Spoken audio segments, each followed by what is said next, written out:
무첨탄성이라는 말이 있다. 생소할 수 있겠지만 예를 들어보면 누구나 아는 말이다. 녹말 가루를 물에 타서 반죽을 만들면 그것을 가볍게 저을 때는 액체였다가 주먹으로 내리치면 고체가 되는 성질이다. 사전적으로 물체에 힘을 가했을 때는 고체와 액체의 성질을 동시에 나타내는 현상이다. 대체로 사람을 대할 때는 그와 같이 해야 한다. 부드럽게 접근하는 사람에게는 부드럽고 강하게 나오는 이에게는 강하게 나와야 한다.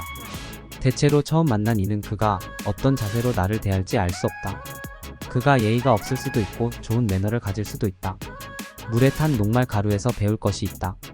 상대가 어떻게 접근할지 알 수 없어도 일단은 부드러운 액체로 존재하자는 것이다. 만인에게 액체로 존재하다가 강하게 때려 박는 누군가에게만 강하게 고체가 되면 된다.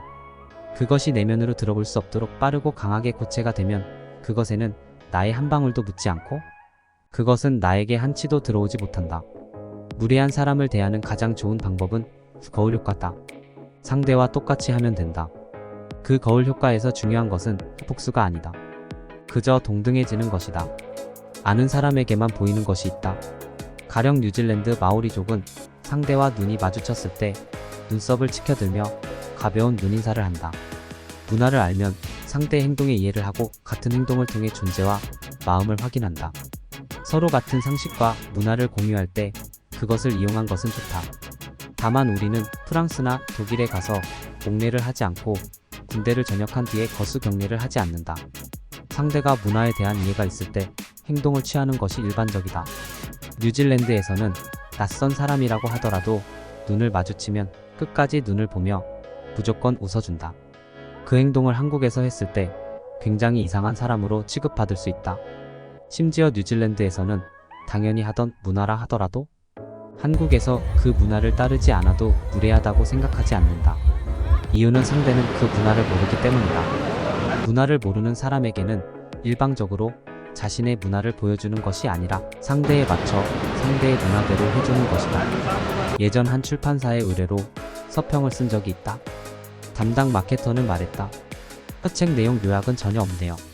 다시 작성해서 올려주세요.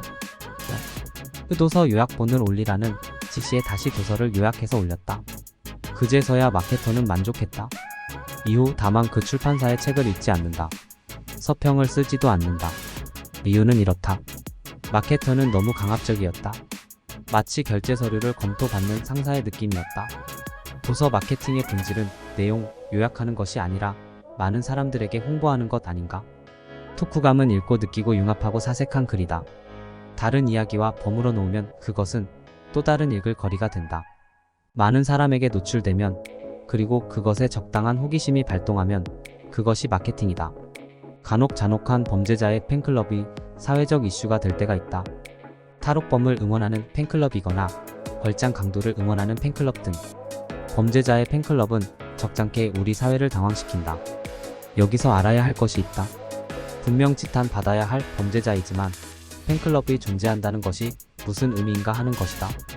모두가 비난하는 누군가라고 해도 다수에게 알려지면 치지 않은 소수는 반드시 생긴다. 그 파이가 커지면 소수는 반드시 다수가 된다.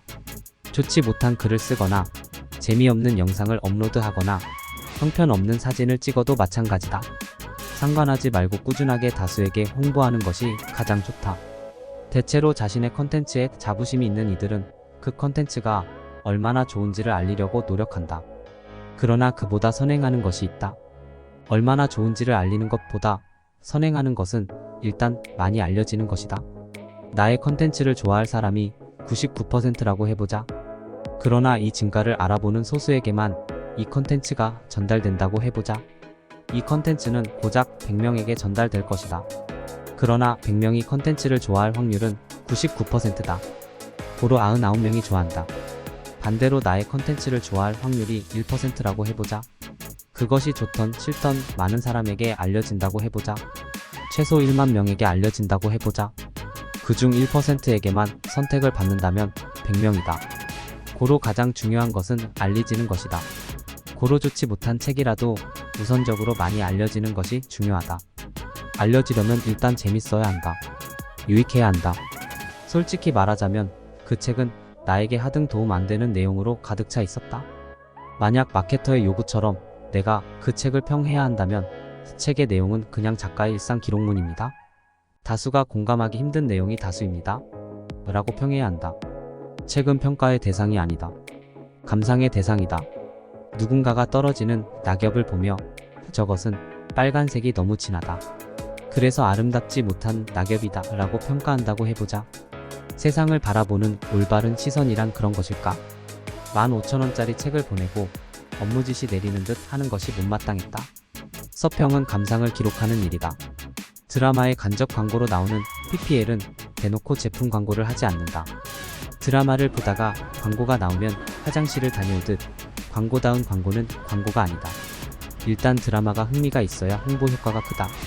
고로 검색하면 나오는 책 내용을 다시 정리해서 올리는 것이 출판 마케팅에서 왜 중요한지 인지하지 못하겠다.